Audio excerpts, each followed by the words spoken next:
Milos Vasic here, acting president of the Humber College Faculty Union. It's Monday, March the 14th, and as you've probably already heard, the Cat A faculty bargaining team has issued a deadline to the College Employer Council to agree to binding interest arbitration.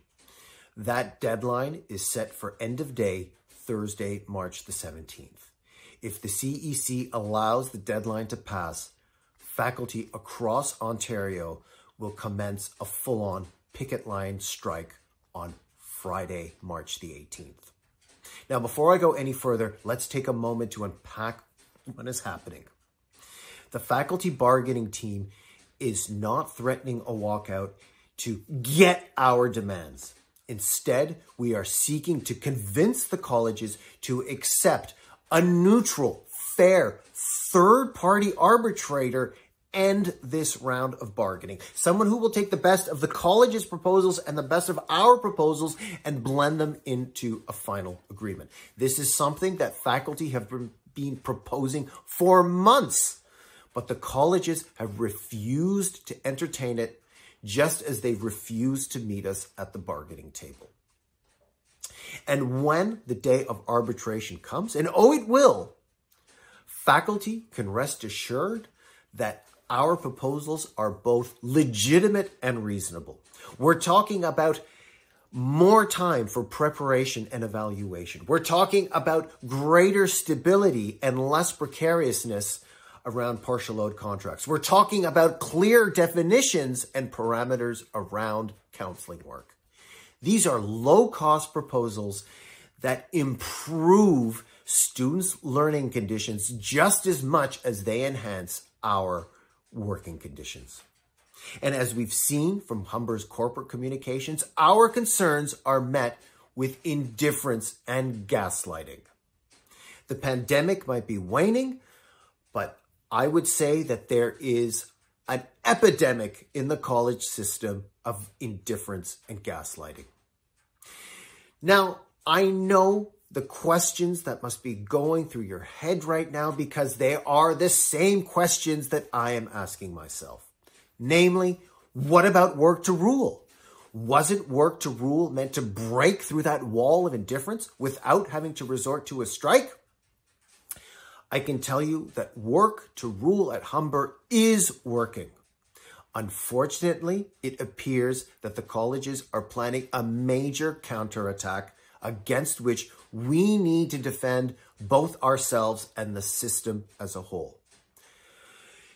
It appears that there is a good probability that the colleges will simply cancel the spring-summer semester and lock us all out from mid-April to September.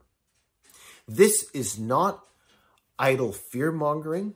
Instead, this is based on a prudent analysis of signals coming from the CEC, as well as an environmental scan, if you will, of post-secondary education in this province.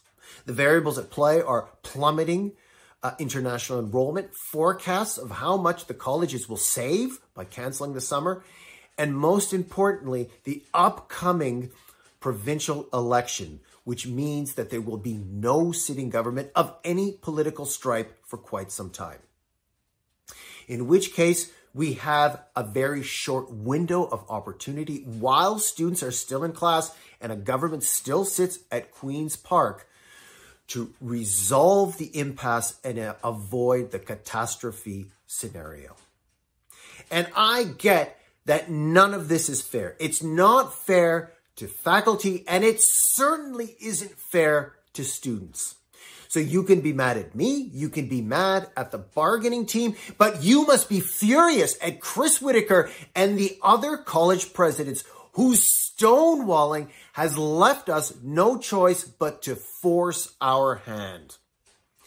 So if you are upset, please write a letter or sign a petition to the college presidents and tell them to stop dragging their feet and instruct the CEC to meet with us in front of an arbitrator who will end all of this in a matter of a few short days. So while the situation we are currently in is scary as hell, I have hope. I have hope because through collective pressure and action now, all of us in the Humber community, staff, faculty, students, and parents, we can all play an important part to help us resolve all of this in an agreeable and just manner. Thank you so much for listening and watching.